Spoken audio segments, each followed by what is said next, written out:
খেলোয়াড় হিসেবে আমাদের একজন খেলোয়াড়কে যতটুকু নিরাপত্তা আমাদের দেওয়ার দায়িত্ব সেটা অবশ্যই আমরা দিব।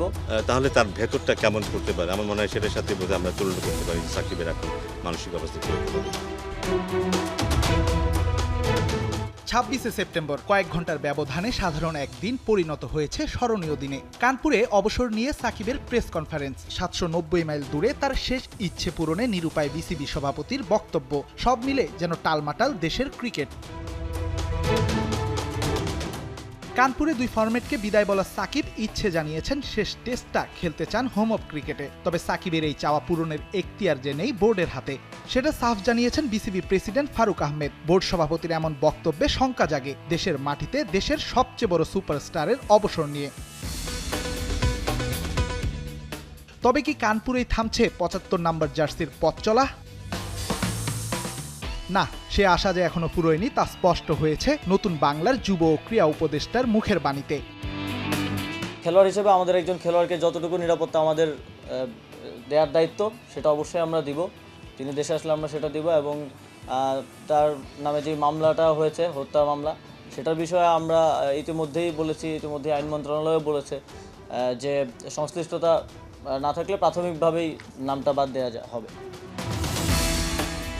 তবে রাজনীতিতে যুক্ত হওয়ায় সাকিবকে নিয়ে দেশের মানুষের মনে তৈরি হওয়া ক্ষোভ কমাতে সাকিবকেই এগিয়ে আসতে হবে বলে মন্তব্য করেছেন অন্তর্বর্তীকালীন সরকারের এই উপদেষ্টা।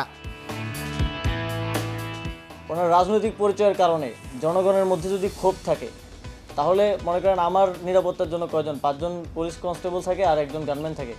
আমার উপরে যদি দেশের 16 কোটি জনগণের, লেটসে 10 কোটি জনগণের যদি ক্ষোভ থাকে, তাহলে এই 5-6 জন আমাকে কী নিরাপত্তা দিবে?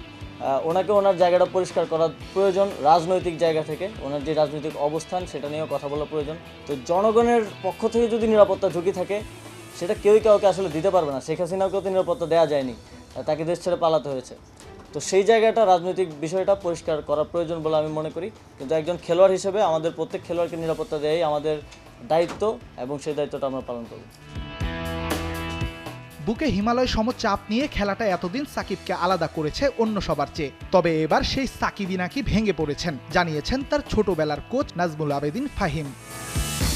না, একটা স্ট্রেস তো আছে। স্ট্রেস কিন্তু এটা নয় যে তার এগেইনস্টে মামলা হয়েছে, স্ট্রেস কিন্তু এটা নয় কী হবে সে কি, ওসব না। কিন্তু স্ট্রেস হচ্ছে যে ও ক্রিকেটটা যেভাবে খেলতো সেভাবে খেলতে পারছে না। একজন শিল্পী যে সারা জীবন ধরে ছবি এঁকেছে এবং খুব চমৎকার সব ছবি এঁকেছে, হঠাৎ করে তার যদি ছবি আঁকাটা আমরা বন্ধ করে দিই বা কোনো কারণে সে যদি ছবিটা আঁকতে না পারে, তাহলে তার ভেতরটা কেমন করতে পারে আমার মনে হয় সেটার সাথে বোধহয় আমরা তুলনা করতে পারি যে সাকিবের এখন মানসিক অবস্থা কী হতে পারে। রেদওয়ান শাওন, 71।